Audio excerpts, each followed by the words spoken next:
నమస్తే, welcome to special focus. పాకిస్తాన్నే కాదు ప్రపంచాన్ని వెంటాడుతున్న ప్రశ్న ఒక్కటే, ఇమ్రాన్ బతికున్నాడా లేదా, బతికుంటే ఎందుకు చూపించడం లేదు అని. కుటుంబ సభ్యులకు ఎంట్రీ లేదు, కనీసం ఓ ఫోటోనో వీడియోనో కూడా రిలీజ్ చేయలేదు. ఇమ్రాన్ పార్టీ కార్యకర్తలు అభిమానులు భారీ స్థాయిలో ఆందోళనకు దిగుతున్నారు. దీంతో పాక్ భగ్గుమంటోంది. ఇస్లామాబాద్ రావల్పిండిలో 2 నెలల పాటు కర్ఫ్యూ పెట్టాలంటే అర్థం చేసుకోవచ్చు సీన్. అసలు పాక్ లో ఏం జరుగుతోంది? ఇమ్రాన్ బతికే ఉన్నాడన్న చెల్లి ప్రకటనతో అంతా కూల్ అవుతుందా? ఇమ్రాన్ ఎక్కడ? అసలు బతికే ఉన్నాడా? కనిపించని ఇమ్రాన్, భగ్గుమంటున్న పాక్. అడియాలా జైలు ముట్టడికి పీటీఐ పిలుపు. Islamabad రావల్పిండిలో high tension. 2 నగరాల్లో 2 నెలలు 144 సెక్షన్. అసలు పాకిస్తాన్లో ఏం జరుగుతోంది? ఇమ్రాన్ చుట్టూ జరుగుతున్న చర్చ ఏంటి? క్రికెటర్ మాజీ ప్రధాని ఇమ్రాన్ ఖాన్ ప్రస్తుతం అడియాలా జైల్లో ఉన్నారు. ఓ కేసులో విచారణకు సంబంధించి ఇస్లామాబాద్ నుంచి మళ్లీ జైలుకు తరలించిన తరువాత నుంచి ఇమ్రాన్ ప్రాణాల చుట్టూ కొత్త ప్రచారం మొదలైంది. 6 వారాలుగా తండ్రిని తమకు చూపించలేదని, ఏదో జరుగుతోందని, అసలు ఆయన ప్రాణాలతో ఉన్నారో లేదో అనే అనుమానం ఉన్నట్టు ఇమ్రాన్ కుమారుడు తీవ్రమైన ఆరోపణలు చేశాడు. అయితే జైలు అధికారులు మాత్రం ఇమ్రాన్ సేఫ్ గానే ఉన్నారని ప్రకటన రిలీజ్ చేశారు.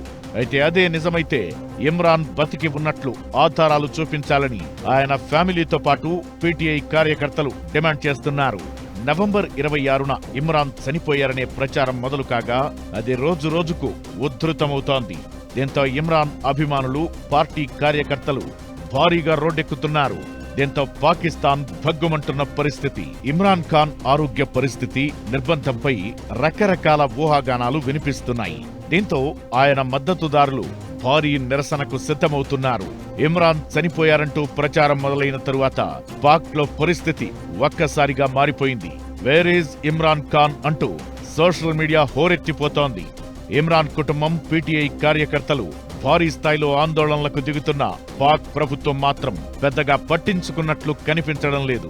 ఆయన బతికే ఉన్నారని ఓ ప్రకటన రిలీజ్ చేసి సైలెంట్ అయిపోయింది. ఇమ్రాన్ బతికే ఉన్నట్లు వీడియోనో కనీసం ఫోటోనో రిలీజ్ చేయలేదు. ఇమ్రాన్ ను కలిసేందుకు భారీ ర్యాలీ చేపట్టనున్నట్లు పీటీఐ పార్టీ ప్రకటించగా ప్రభుత్వం అలర్ట్ అయింది. ఇస్లామాబాద్, రావల్పిండి నగరాల్లో సెక్షన్ 144 నిషేధాజ్ఞలను అమలు చేస్తోంది. 2 నెలల పాటు ఇస్లామాబాద్ క్యాపిటల్ టెరిటరీ పరిధిలో సెక్షన్ 144 అమల్లో ఉంటుంది. ఇమ్రాన్ ఖాన్ చనిపోయారన్న ప్రచారం జరగడం వెనుక చాలా కథ నడిచింది. దాదాపు నెల రోజుల నుంచి ఆయన్ను కలిసేందుకు కుటుంబ సభ్యులకు కూడా అవకాశం దక్కడం లేదు. దీంతో ఆయన చనిపోయి ఉంటారనే వదంతులు ఊపందుకున్నాయి. ఇకటు ముందు జాగ్రత్తగా పాక్ ప్రభుత్వం 144 సెక్షన్ విధించిన ప్రభుత్వ ఆంక్షలను ధిక్కరించి ఈ నిరసనలకు దిగాలని పీటీఐ కార్యకర్తలు నిర్ణయించుకున్నారు. దీంతో ఇస్లామాబాద్, రావల్పిండిలో రాజకీయ ఉద్రిక్తతలు పెరుగుతున్నాయి. ఇకటు ఇమ్రాన్ ను కలిసేందుకు ఆయన కుటుంబ సభ్యులకు అడియాలా జైలు అధికారులు అనుమతించారు. దీంతో ఆయన సోదరి ఉజ్మాతో పాటు లాయర్ కూడా ఖాన్ ను కలిసే అవకాశముంది.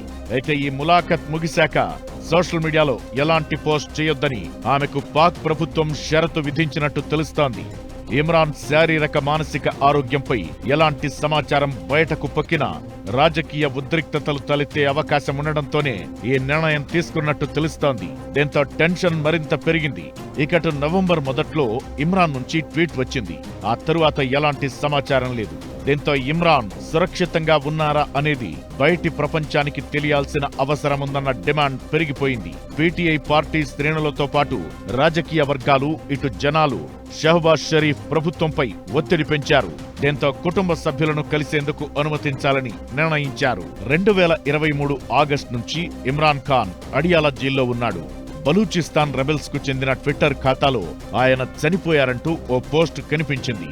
Pak chief of army staff Asim Munir, ISI కలిసి ఆయన్ని హతమార్చినట్లు వార్తలు వస్తున్నాయని రాసుకొచ్చింది. అయితే ఆ తరువాత ఇమ్రాన్ చెల్లెళ్లు జైలు దగ్గరకు వెళ్లి ఆయన్ను కలిసేందుకు ప్రయత్నించగా పోలీసులు అనుమతించలేదు.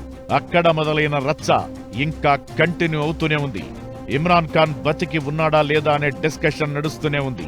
ఇప్పుడు ఫ్యామిలీకి అనుమతి ఇవ్వడంతో ఈ ప్రచారానికి ఫుల్ స్టాప్ పడుతుందా లేదా అనేది $1 మిలియన్ ప్రశ్నగా మారింది. క్రికెటర్ గా, రాజకీయ నాయకుడిగా ఇమ్రాన్ ఖాన్ జీవితం ఎప్పుడూ వివాదాస్పదమే. భుట్టోలు, షరీఫ్ కుటుంబాలు మాత్రమే ఏలే పాక్ రాజకీయాల్లో తనకంటూ ప్రత్యేక స్థానం కోసం కష్టపడ్డ ఇమ్రాన్ ప్రధాని అయిన తర్వాత నిలబెట్టుకోలేకపోయాడు. అసలేం జరిగింది? ఒక్క సంతకమే ఇమ్రాన్ జీవితాన్ని తలకిందులు చేసిందా? ఇమ్రాన్ జీవితంపై ఆయన మూడో భార్య బుష్రా బీబీ వేసిన ముద్ర ఏంటి? అసలు ఇమ్రాన్ ఎందుకు జైలుకు వెళ్ళాడు? ప్రధాని కార్యాలయం నుంచి అడియాలా జైలు వరకు ఆయన జీవితంలో మలుపులేంటి? క్రికెటర్ గా, పొలిటీషియన్ గా వివాదాలకు కేర్ ఆఫ్. ఇమ్రాన్ జీవిత ప్రస్థానంలో మలుపులేంటి? అసలు జైలు ఊచలు ఎందుకు లెక్కించాల్సి వచ్చింది? ఒక్క సంతకం ఇమ్రాన్ లైఫ్ ను తలకిందులు చేసిందా? బుష్రా బీబీ చేతబడితోనే ఇమ్రాన్ ప్రధాని అయ్యాడా?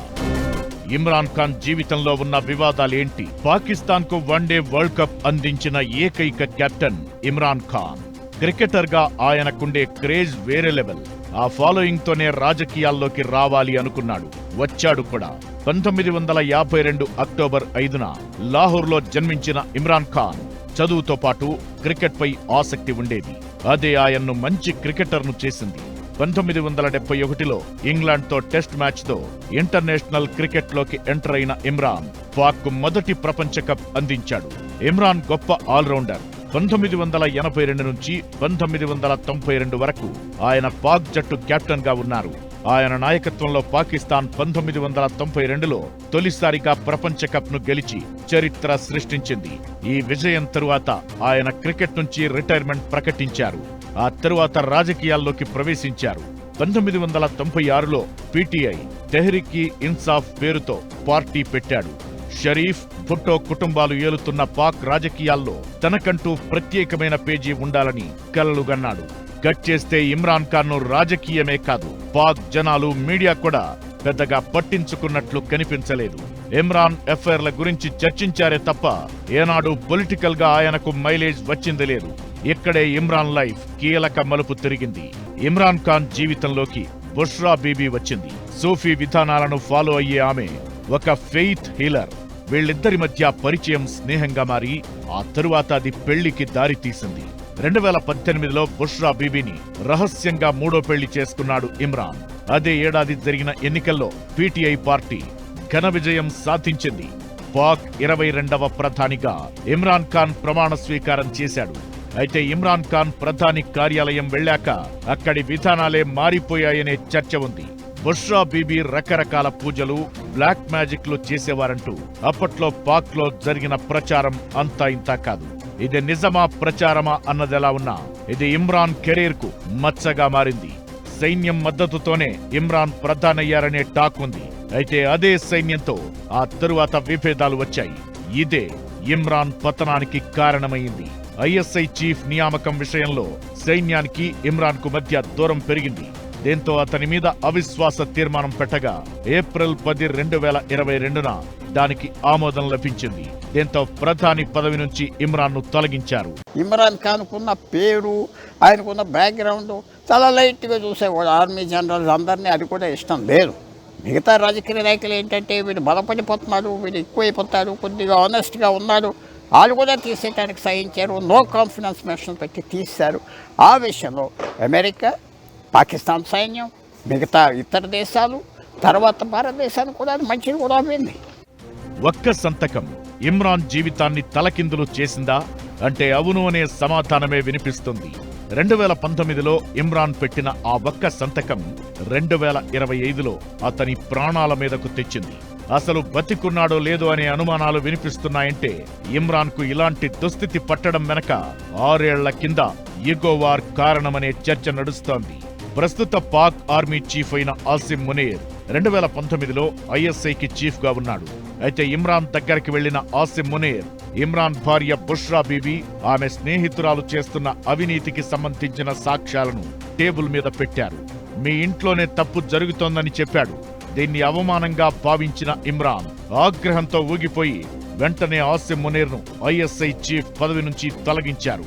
అయితే 2022లో ఇమ్రాన్ సర్కార్ కూలిపోయాక అదే ఆసిమ్ మునీర్ పాక్ ఆర్మీ చీఫ్ అయ్యాడు. ఇప్పుడు వెనక ఉండి పాక్ ప్రభుత్వాన్ని నడిపిస్తున్న మునీర్ ఇమ్రాన్ మీద పాత పగ తీర్చుకుంటున్నాడనే అభిప్రాయాలు వినిపిస్తున్నాయి. ప్రధాని పదవి నుంచి దిగిపోయాక ఇమ్రాన్ ఖాన్ మీద ఒక్కసారి ఆరోపణలు గుప్పుమన్నాయి. రకరకాల కేసుల్లో అతన్ని అధికారులు అరెస్టు చేశారు. ఏ ప్రధాని అయినా అరెస్ట్ అయినప్పుడు విదేశాలకు పారిపోవడమో లేదంటే సైన్యంతో ఒప్పందానికి రావడమో చేసుకుంటారు. పాక్లో ఇదంతా కామన్. అయితే ఇమ్రాన్ మాత్రం సైన్యానికి ఎదురు తిరిగారు. ఇది మరిన్ని కష్టాలకు కారణమయ్యింది. ఇమ్రాన్ జైల్లో ఉన్న సమయంలో ఆయన భార్య బుష్రా బీబీ పోరాటం చేశారు. అయితే ఆమెను కూడా అరెస్టు చేశారు. ఇప్పుడు ఇద్దరు వేర్వేరు జైళ్లలో ఉన్నారు. దాదాపు 100కు పైగా కేసుల్లో ఇమ్రాన్ ఖాన్ నిందితుడిగా ఉన్నారు. తోషఖానా, అల్ ఖదీర్ ట్రస్ట్ కేసుల్లో కోర్టు ఆయనకు 14 ఏళ్ల జైలు శిక్ష విధించింది. ప్రధానిగా ఉన్న టైంలో బుష్రా బీబీతో కలిసి రియల్ ఎస్టేట్ డెవలపర్ నుంచి 700 కోట్ల భూమిని బహుమతిగా తీసుకున్నాడనే ఆరోపణలు ఉన్నాయి. ఈ కేసులో ఆయనతో పాటు బుష్రా బీబీ కూడా జైలుకెళ్లారు. వీటితో పాటు ప్రధానిగా ఉన్న టైంలో 14 కోట్లకు పైగా విలువైన బహుమతులను విక్రయించాడని పాక్ రాయబారి పంపిన రహస్య కేబుల్ బహిర్గతం చేశాడని ఇలా చాలా కేసుల్లో ఇప్పుడు ఇమ్రాన్ శిక్ష అనుభవిస్తున్నాడు. ఓ గొప్ప క్రికెటర్గా రికార్డులు క్రియేట్ చేసి పాక్ ప్రధానిగా అధికారం అనుభవించి ఏమైనా ఇమ్రాన్ ఖాన్ లాంటి వ్యక్తికి ఇలాంటి దుస్థితి రావడం దారుణమనే అభిప్రాయాలు వినిపిస్తున్నాయి.